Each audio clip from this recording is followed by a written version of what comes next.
He has done. My heart is filled with praise. I can't help but to tell somebody about what the Lord has done for me. Because my heart is filled with praise. When you have been blessed by the Lord, your heart overflows with praise. And so what's naturally in you is going to come out of you. Well, the song said I wasn't going to tell nobody, but I couldn't keep it to myself. That's why my heart is filled with praise. I said I wasn't going to worry for joy, but I couldn't keep it to myself. I said that I wasn't going to tell nobody. But when I began to think about the goodness of God and what He's done for me, from where He brought me from and where He's taken me to, my heart is filled with praise. I got to get loose here for a minute, give my wife these devices and my keys and stuff so I can get free. Amen. Our Father, which art in heaven, Lord God, we thank you for all that has been done here today. Lord, we pray, oh Lord God, that even as we have sensed your presence here, even as our hearts, Lord, are overflowing with praise this morning, thanking you for what you have done, oh Lord God, and being living testaments, oh Lord God, of your faithfulness. Father, we pray this morning, oh Lord God, that whatever is said here from your word, let it be said the way that you want it to be said, oh Lord God. Lord, may it reach the intended target of the hearts of your people, oh Lord God, even now. Lord, the things that I have written down, oh Lord God, that, Father, they mean nothing if it's not doing what you have sent it to do. So, Father, I want your name to be glorified here today, oh Lord God, and I want you to be seen, oh Lord God, high and lifted up. God, that we don't miss our moments in time, oh Lord God, that we know that you are with us even now. And so, Father, have your God-like way here today, that we, Lord, might be used of you, oh Lord God, as we go out into this dying world.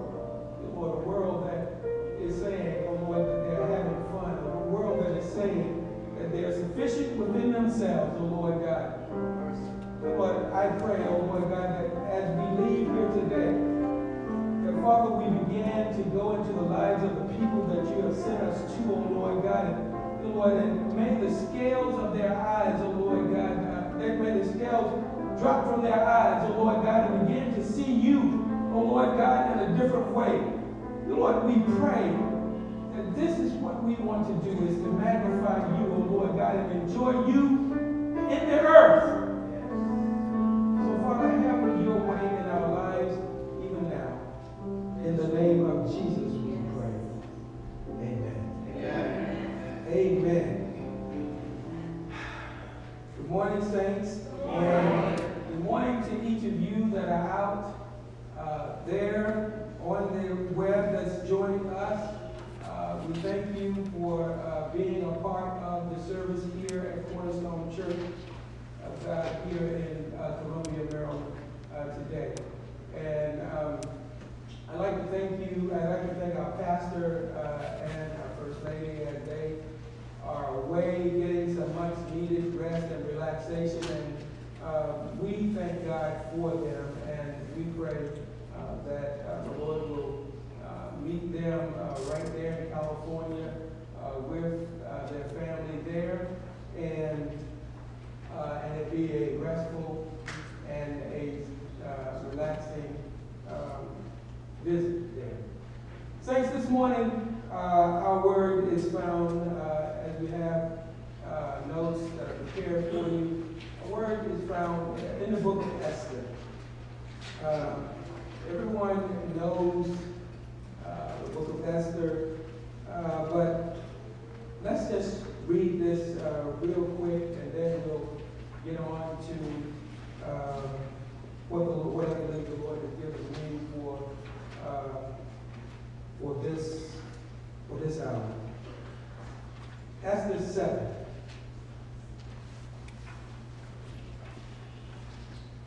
Esther chapter 7. It says, "So the king and Haman went to feast with Queen Esther. And on the second day, as they were drinking wine after the feast, the king again said to Esther, 'What is your wish, Queen Esther? It shall be granted you. And what is your request? Even to the half of my kingdom it shall be fulfilled.' When Queen Esther answered, 'If I have found favor in your sight, O king, and if it please the king, let my life be granted me for my wish, and my people for my request. For we have been sold, I and my people, to be destroyed, to be killed, and to be annihilated. If we had been sold merely as slaves, men and women, I would have been silent. For our affliction is not to be compared with the loss to the king.' Then King Ahasuerus said to Queen Esther, 'Who is he, and where is he? Who has dared to do this?' And Queen Esther said, 'A foe, an enemy, this wicked Haman.' Then Haman was terrified before the king and the queen. And the king arose in his wrath from the wine drinking, and went into the palace garden. But Haman stayed to beg for his life from Queen Esther, for he saw that harm was determined against him by the king. And the king returned from the palace garden to the place where they were drinking wine. As Haman was falling on the couch where Esther was, and the king said, 'Will he even assault the queen in my presence, in my own house?' As the words left the mouth of the king, they covered Haman's face.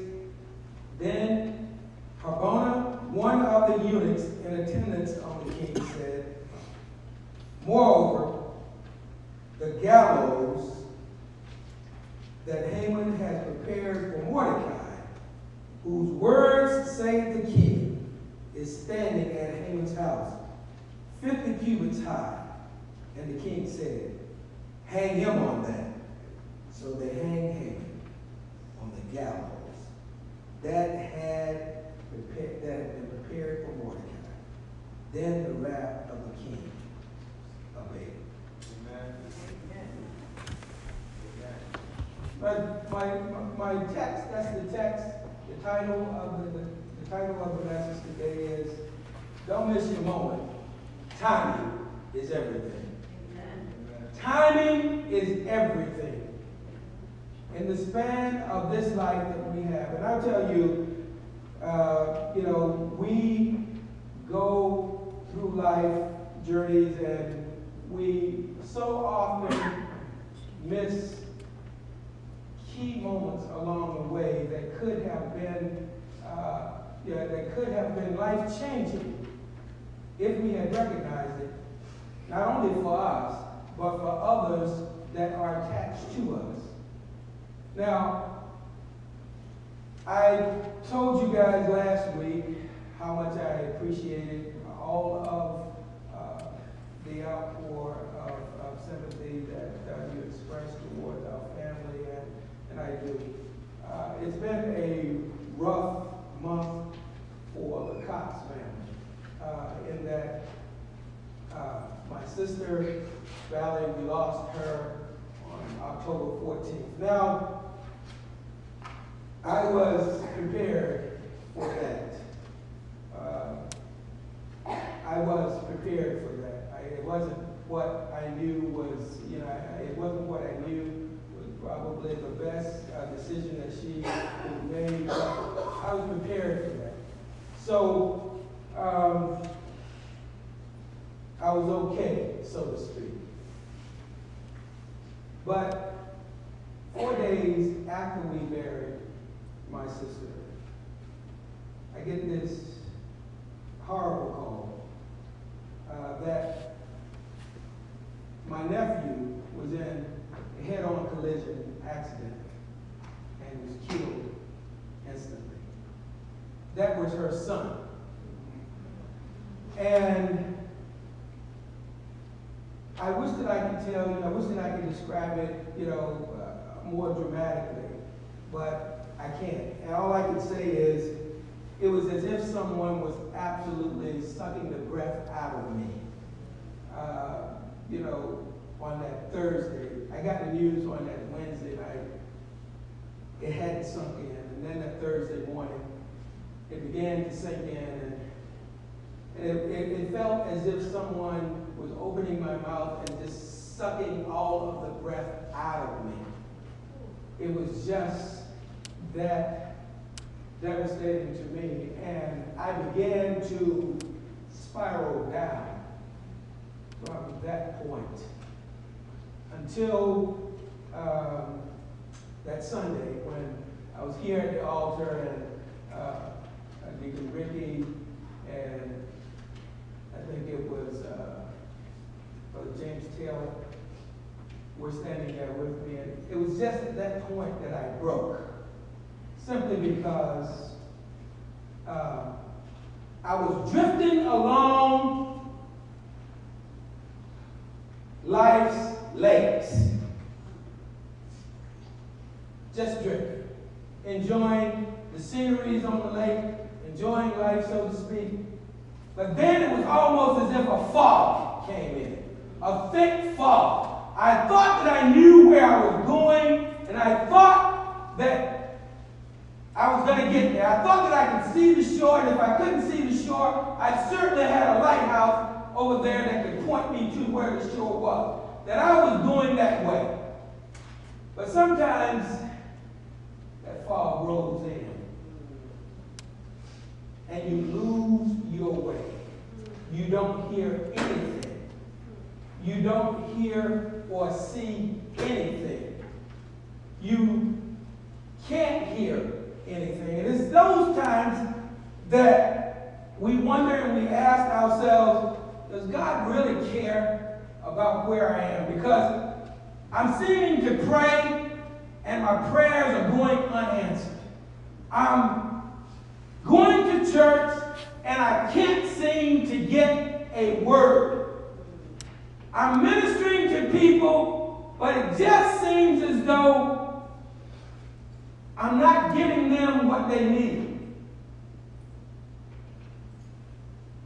I'm doing, in short, I'm doing all that I can do to get to that shore, to get to where I believe that God is calling me to go to. And it just seems as though I cannot hear from him. I can't hear anything.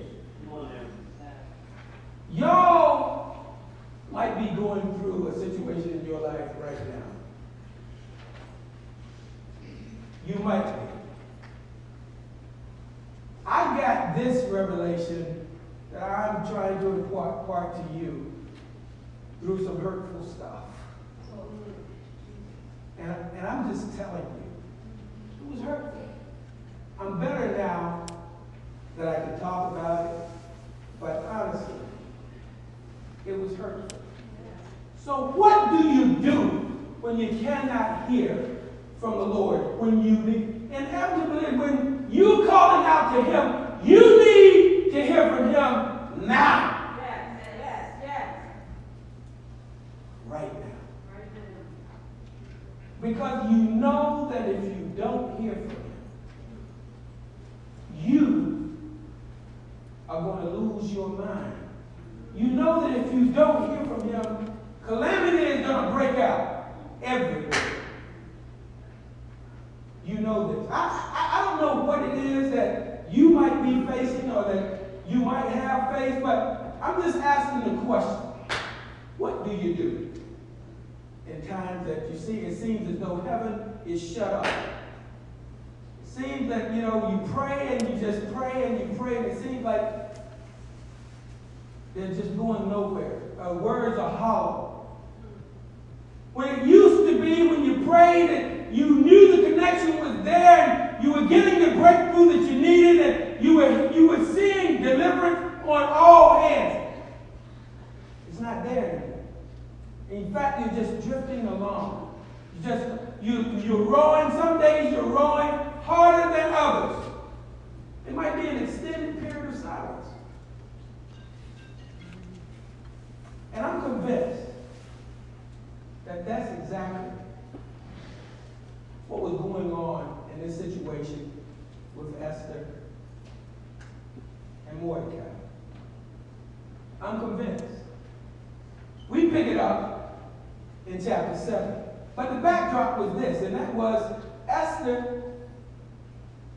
She was a Jewess. She was brought into captivity just like her uncle Mordecai. And but Mordecai was the one that was sitting at the gate, and he was the one that was sitting there day in and day out. He was a man of God, and he was looking, over the horizon, and he was mourning about things that had happened, with his people. While Esther, his niece, was in the palace, being, living in a lap of luxury. And then Haman has made this decree that he wants to annihilate all of the Jews. Now we find out that we only have a month before this takes place. This decree had been signed and sealed and delivered by the king's own hands. He probably didn't know what he was signing. He just thought it was a good thing, that Haman was talking about. He didn't realize what he was doing probably. But the truth of the matter is that for 30 days of agony, you have this impending danger over your head. All right? You know that you have a deadline in life, whatever it is. Whatever it is that you might be facing. You have a certain amount of time. I don't know, maybe you've been foreclosed on. You have 30 days. You have an impending period of time that you must vacate the premises. I don't know. Maybe that's a little bit too lofty. So I'll say it this way. Maybe you miss your rent payment and you have about 5 days to make that payment, or some things begin to go into motion in court. Right? They go to court, get you evicted. You have a short number of days to get out of that place. Well, maybe that's not plain enough for you, so I'll go a little bit deeper. Maybe you've been given a notice at work that says, hey, listen, we're going in another direction. Sorry, it didn't work out for you. You have 2 weeks to go. Maybe that isn't good enough for you. Let's just bring it down just a little bit lower, okay? Maybe you came home, your spouse, I said, hey, listen, bags are packed, they're at the door, step. Or I'm stepping. How about that? I'm just trying to tell you there's a crisis that Esther and the people of God were facing. These crises are just as real in your life and my life. You know that you need to hear from God on these things. Yeah, you might have made some mistakes here and there. Yeah, you might have messed up. But what do you do when it wasn't your fault? You need to situation, don't you think for 1 minute that in God's silence, he's absent? Because he's not. You might can't hear from him right now. But let me assure you, point one, in digging a little deeper in your notes. God's silence is just as significant as when he speaks. Let me tell you something. I could not even imagine why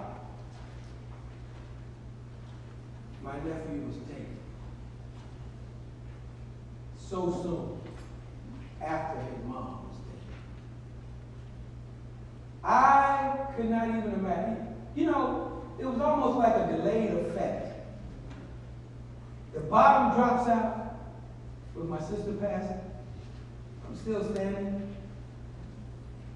I didn't even recognize me at the bottom and dropped out. And then when my nephew passes, whew, it was as if I went right through the floor. I'm trying to tell you something, and that is, I was trying to figure out, Lord, what is it? Why did you take him so soon? Why did you take him right now? I have other brothers and sisters here that are grieving very deeply about this situation. Why did you take him right now? What do you do when you cannot get these answers and it seems like the Lord is just not answering you?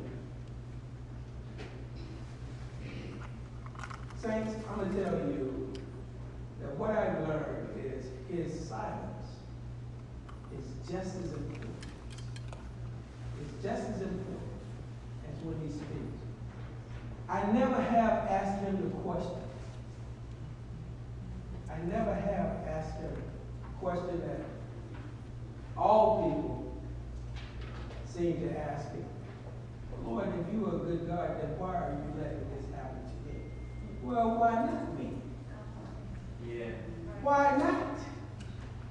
Well, why not? I mean, because if you are the God that I know you are, that I have talked about who you are, then why are you letting your people getting ready to be annihilated? I can tell you that's what Mordecai and that's what Esther was saying. That's what it was saying. This is a crisis. When you're in a crisis, you need to hear from the Lord. Yes. I keep harping on that simply because I want you to understand that it's all right for you to ask these questions of the Lord. But don't be surprised about what the answer is. Don't be surprised if you don't get an answer right now. Don't be surprised. Which brings me to the second point and that is this. And that is, when we're going through these moments of life, when we can't seem to hear a word from the Lord, you have to trust him in this. And know, number two, that just because he's not showing up in the way that you want him to show up, doesn't mean that he doesn't care, but it means that, hey, listen, he's moving in a different realm. He's moving in a different way. So, my point number two is this. Watch for the subtle changes that are going on around you. Watch. Watch for those subtle changes. Might be subtle, they might be sudden. Never in a million years did Haman think that he would be honoring somebody that he was trying to kill. If we go back to chapter 6, then we'll find out that, hey, listen, Haman was just boasting about how wealthy he was with his family, and he was just boasting about how much he had. He was just boasting about how the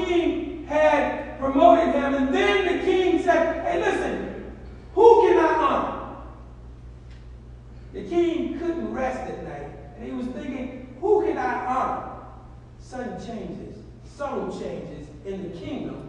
In the palace, there were sudden subtle changes that were going on. King usually can sleep any time of the night. But this particular night, he was stirred in his spirit. And he said, let me read the books of the kingdom and look at some of the things that have gone on that I might have missed.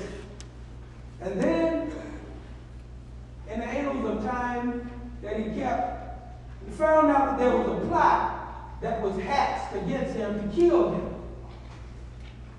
And it was Mordecai that brought this plot to his attention.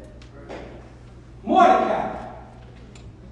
You remember Mordecai, the person that Haman wanted to get rid of? In fact, he wanted to get rid of Mordecai so bad that he wanted to have a whole race of people annihilated. Have you ever been a victim? Now, just think about this. Think about if you were not Mordecai, that you gave props to Haman when he came through the street. Because that's what it really all boiled down to, the pettiness of Haman. Haman was petty. He was petty in this regard that he said, listen, everybody else can bow down before me and recognize me when I come. But this dude is getting on my nerves. Every time I pass him, everybody else standing up and he's frowning at me. This dude, I want to do something about him. I want to do something about him. Well, if that's what you want to do about this dude, well, what about the other people that were giving you props? What about those other folks? Now, can you imagine being one of those other folks and you caught up in somebody else's mess? You get caught up in somebody else's mess. Huh? So, Mordecai was the one that was honored, and Haman was the one that was honoring him. He was Haman, the one that he was trying to kill, ended up honoring the man that he was trying to kill. Subtle changes. Subtle changes. I don't know what subtle changes there are that's going on in your life, in your situation right here, right now. I don't know what they are. Only you know. You know the situations that you are faced with better than even I can articulate. You know. All I'm telling you to do is, in God's extended period of silence, when you're going through these moments on the lake and its fog is so thick that you can't see the shore nor hear the sound of the bell nor see, the lighthouse. I'm just asking you to do exactly what I've done in this period of time. And that is to know, one, that he's speaking even when I can't hear him. And two, that there are subtle changes that are going on around me. And so he might not show up the way that I want him to show up, or the way that he usually shows up to me. He might not. So watch the situations around you. Some of you might be in that situation right now that you haven't gotten to that turning point. You haven't gotten there. You haven't gotten to the turn in the road yet. You haven't began to see things shape up. In fact, the only thing that you see is it getting worse. Seems like the fog of life is getting thicker. It seems like it's getting worse before it's getting better.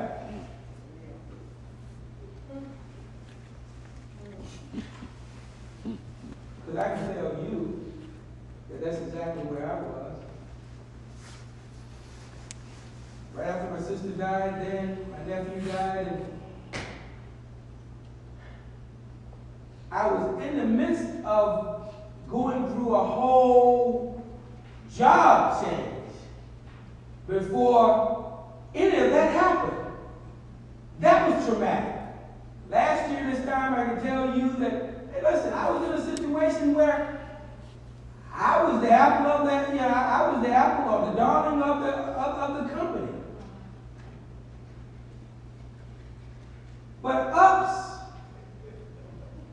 somebody else got my promotion that I was supposed to get.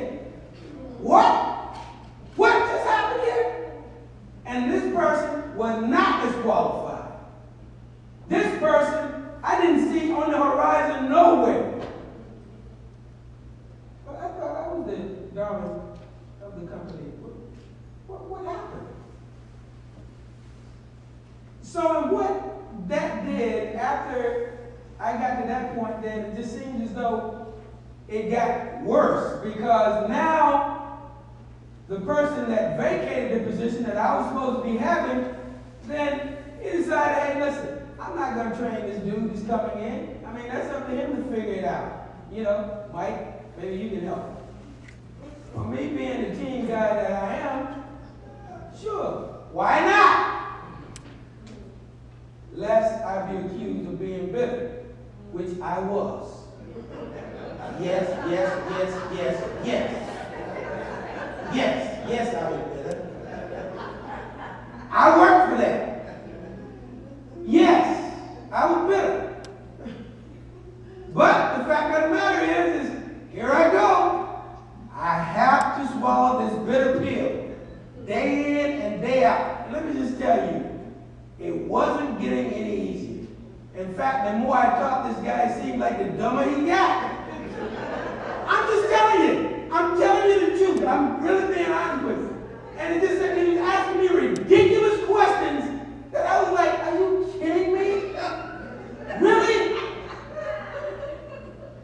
And I'm reporting to you? Okay. I said, Lord, it must be something that you're trying to teach me.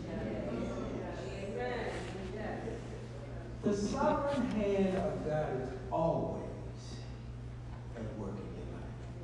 You who are the redeemed, he has a plan for you even when you can't see it. Let me just tell you, this went on from November of 2017 up until June of 2018. One question after another. And, oh, by the way, I'm working hard every day. Usually have a flex day that I can work from home. Well, because the company is in transition and because things are in transition, I'm going to put that on hold, be the team sport to go in and cover. This dude, I haven't had vacation once. This dude has not worked a whole month without a vacation. Work a couple of weeks. Hey, man, I'm going to be out of the office for the next 2 or 3 weeks. I haven't had a vacation at all. And everything that goes wrong is my fault. They pointed at me, well, he is the dude that you need to be talking to. He gets paid a whole lot more than I do. Yes, I'm bitter. You gonna bring some dude in that's gonna make, a whole 100 grand more than I'm making? Yes, I'm bitter. And I'm doing the work? Yes, I'm bitter. And I'm working out all of this stuff in my mind, and it just seems like all hell is breaking loose, not only in the company, but it just seems like in the family, everything is just going haywire. And that's the truth. And I'm crying out to the Lord, asking the Lord, what is it that you want me to get out of this? Nothing. That's that fog that I was telling you about. And it just so happened to happen that my sister that passed was supposed to be coming up to visit me when she got ill. The fog is still rolling, still getting thicker. You got all this other stuff going on back here. And this fog is just getting thicker as you roll along. Now you can't really hear nothing. You can't see anything. That's where I was. And I'm just telling you that in those situations, don't give up on God. Because he hasn't given up on you. That's what the song said? The song said, don't give up on God because he won't give up on you. He's able. And that's the situation that Mordecai were in. Mordecai told Esther, he said, listen, don't think for 1 minute that you will put there for no other purpose. I'm telling you how I interpret it. For no other purpose but this. That's why you were put there in the kingdom. For such a time as this is what he said. He said, who knows? For such a time as this, you might have been called to the kingdom. Well, I'm telling you this. For such a time as this, you might be in this situation for such a time as this to bring glory to God. Because in the end of this whole situation, in the end of this whole story, God was glorified. Yes. And what do we say that our intention is, our main mission is, as human beings, as saints of God, is to magnify the Lord, glorify the Lord, and do what? Enjoy him forever. Amen. That's the chief purpose of man. Is to magnify, glorify God, and enjoy him forever. Amen. Well, I got news for you. Sometimes it ain't glorious. Sometimes it don't feel right. I mean, you got your son acting the fool, you know. You got your sisters and your brothers, you know, doing all sorts of crazy stuff. And then, of course, you got your sanctified wife that she always is going to find something wrong with you, even when you're right. I mean, I'm just trying to, and at the worst moment, you don't need any more than what I'm trying to tell you. I'm just really being real with you on this. You don't need to be in it. I mean, you don't need any more than what you have. And you still can't get up and pray. What do? You have to trust the Lord and know that he is still there with you. You have to know that, listen, his silence doesn't mean that he's absent. You have to know that not only does his silence not mean that he's not absent, you have to realize that, listen, he's speaking even when you can't hear. And that those subtle turns are going on in your life. Those subtle turns that are going on, they're working out for your good. You know, your good. What we say in Romans 8:28, we know what it says. For we know that all things, let me just tell you, sometimes that all things don't feel so good. Huh? All things sometimes do not feel so good, and because we know that all things work to the good for those who are what? The called. Have you been called to the kingdom for such a time as this? That's what Mordecai was saying to Esther. For such a time as this, you were brought to the kingdom of God. For such a time in this moment in your life, you were brought to the kingdom. However jacked up your situation might look, you were brought to the kingdom for such a time as this. Yeah, we can get together here on Sunday, and we can huddle here on Sunday, but let me just tell you something. That's not what we're called to do. We're not called to come here and just, all right, I'll break it down to you. Let me ask you this. When you go to the Baltimore Ravens game to see them play, for whatever reason,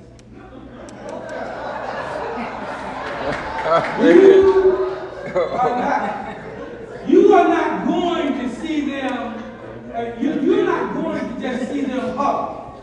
It's all right for them to huddle. They get in that huddle between plays or what? Is that what you paid for? That's not what you paid for. You paid for them that after they get out of their huddle, for them to break and then to execute. In other words, what we do here in private, the world is waiting to see what we're going to do in public. That's what what the Baltimore Ravens do when they go into their huddle. They go into a huddle. That's a private conversation. Nobody over there on the other team know. You don't up in the stands know. That's a private conversation in that huddle. But what you paid for was for them to get out of that huddle, get down on that line, and execute. That's what you want to see. Now you got something to cheer about. Now you getting your money's worth. Because that's what you were called, that's what you were paid to see. Now that's the same thing that we're doing. I'm breaking it down right here where we are. That's what we're called to do here. It's okay for us to come together in our little private huddles right here. This is good. It feels good. Everybody's free. Hey, we ain't on the play. We ain't on the play. All right? What you gonna do when you get out of here? That's the thing. That's the thing. We need to execute that play that we have right in here. What we're talking about right here, don't you think that the public needs to know about it? Yes. This is what we want to do. We want to execute. But we can't do it in our own strength. I think, Brother Larry, I could be wrong. I think that in the quarterback's ear is a little piece. And he receives instructions from the sideline. I think that's the way this goes. So before he gets up, when he gets up to the line and gets under center, someone is in his ear telling him, hey, listen, I know that's the play that you said that we're gonna run. But hey, listen, that corner here on the right over here, he's in the zone where we don't need him to be, so we're going to have to do an audible. Saints, the Holy Spirit is giving us audibles every day. What if our plan what is the play that we have right here don't look like what it should be looking like out there in the public? What if that's the thing? We have to be ready to do an audible. People ain't going to come to church all dressed up and looking nice and smelling pretty all the time. You got to go out and get there. If you want these people to be filled, you got to go where they are. You got to do the argument. You are the one that's got to execute this. That's what we have to do. That's right.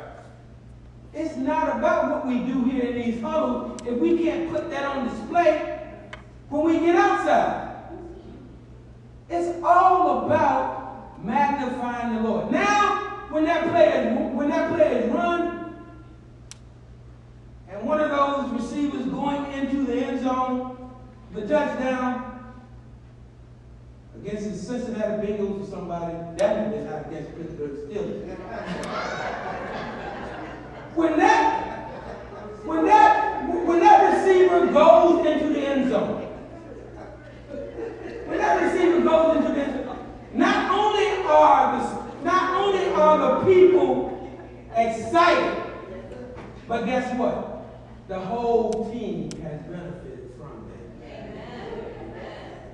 Saints, the whole kingdom of God is waiting to benefit from the gifts and talents that have been instilled out there in those people that we haven't won yet, that we haven't brought this gospel to let them know that timing is everything.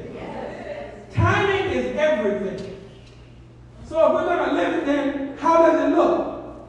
Well, if we're going to live it, then we have to realize this. In order for us to reach those people, it's like I said, just like that little piece that we have that the quarterback had it in, we have to have that piece. It's called an ear of faith. When things don't look right, when things are tight, they don't look right, we have got to have that ear of faith.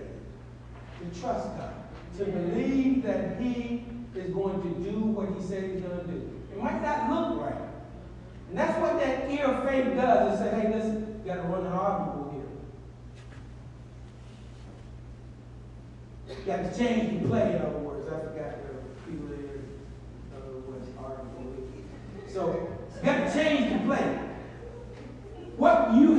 that you have discussed here in this sanctuary is going to look differently out there when we are dealing with folks with everyday issues. Everyday issues. What if their gifts and their talents are not packaged like we're accustomed to seeing?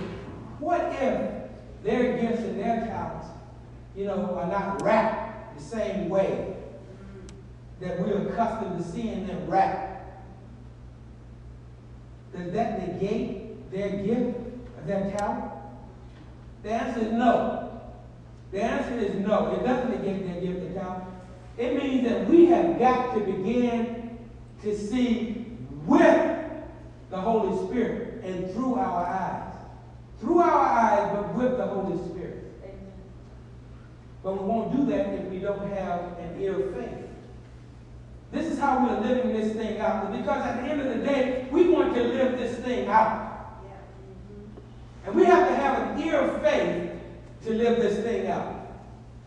The other thing that we have to do, is remember this, and that is, as I said before, when you see these turn of events that are going on, don't call them luck. Nothing that happens in your life, in my life, is a coincidence. It's not luck. You have to remember this, that the sovereign hand of the Lord, has designed a plan, has designed and orchestrated things for your benefit. For we know that all things work together. Everything. It doesn't mean that everything is good, but it says that all things work together. Everything works together.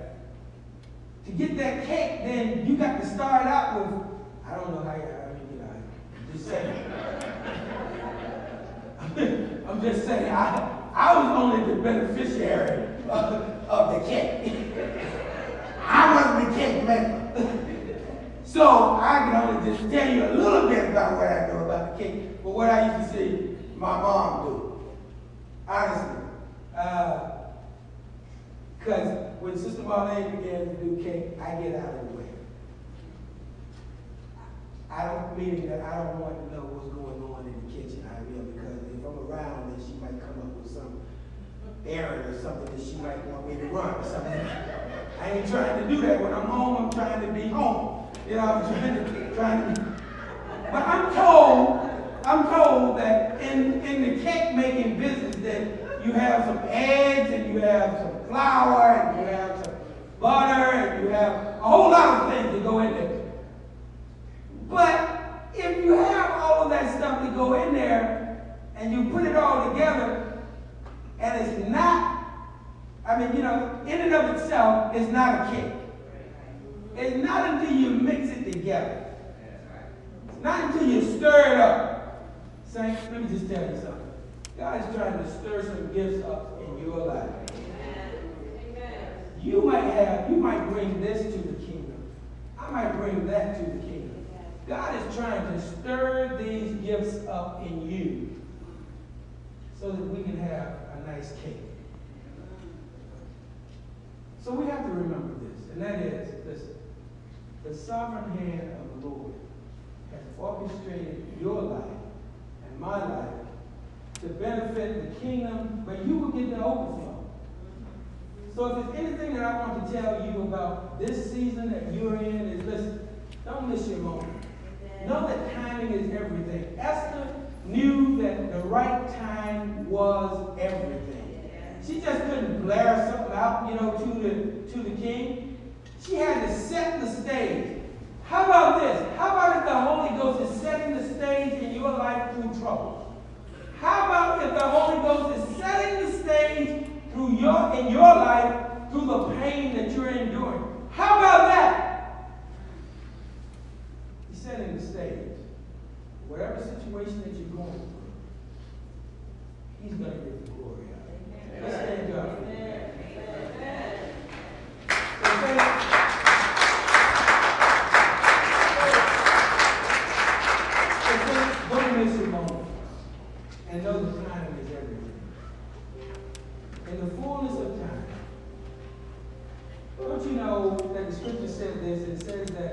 in the fullness of time that Christ came.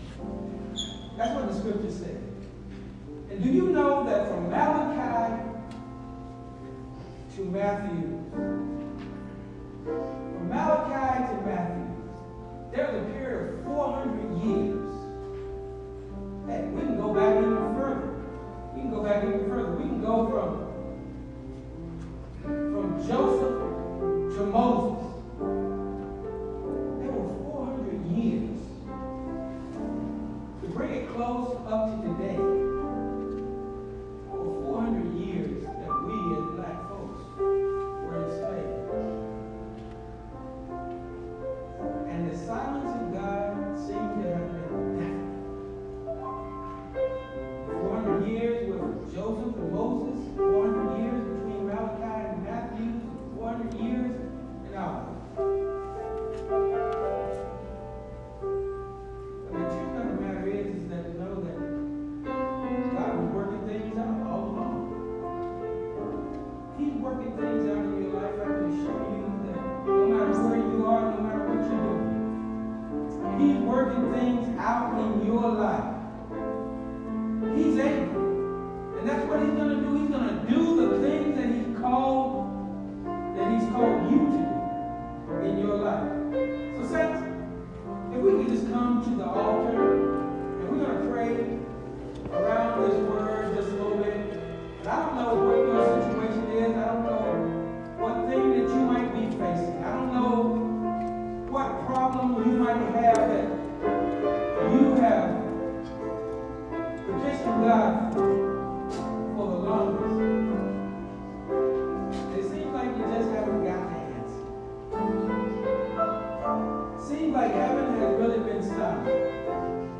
It seems like I know I come to this altar, I come to church, and I have people pray over me, and it just seems like the fog in my life is getting worse and worse. It's getting thicker and thicker. It seems like I'm rowing on life's lake harder and harder. I'm swimming harder and harder. I'm about to go down.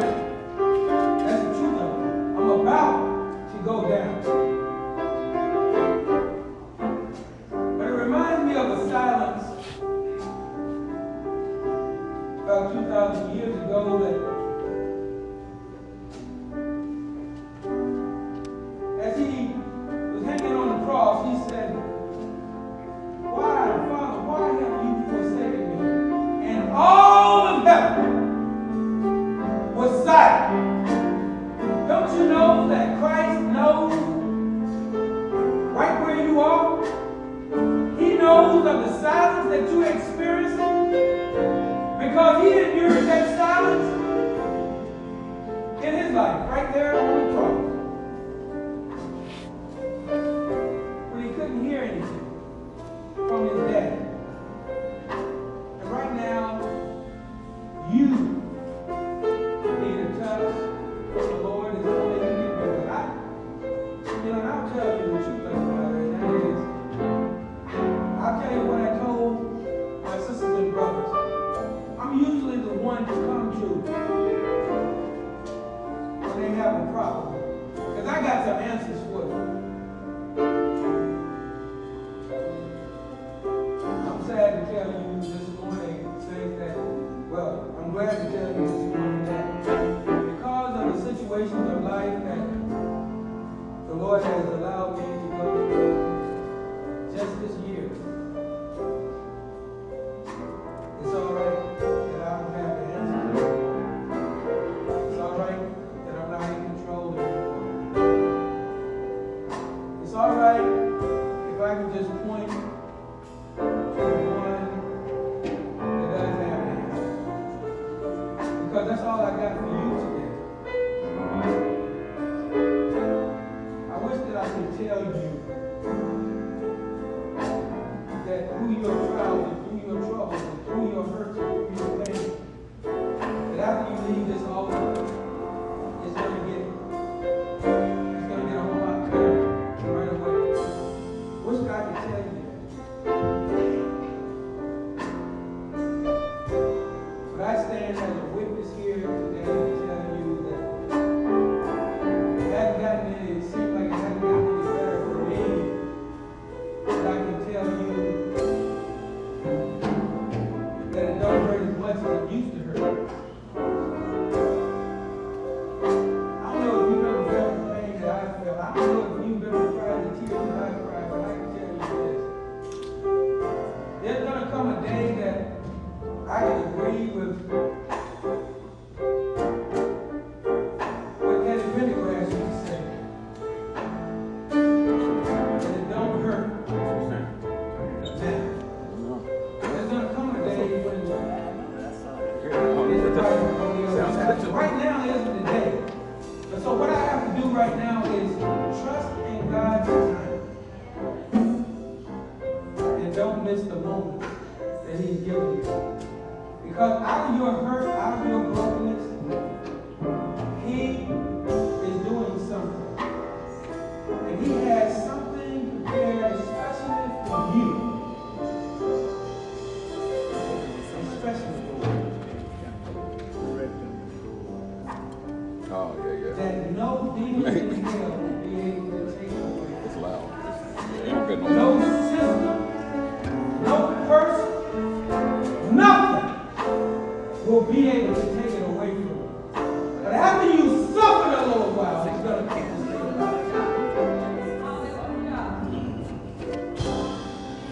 and I'm with you. It's all I can tell you is where you are, I'm with you right now. I'm hurting with you. I'm suffering with you right now. That's the good thing about community. Acts said that they had all things in common. That's what it said. They had all things in common. Meaning, if you hurt, now I hurt. Now I have entered into what it is for Brother Ed to be in the situation that he's in. Now I have entered into the hurt that Sister Dorothy might be experiencing. Now I have entered into that.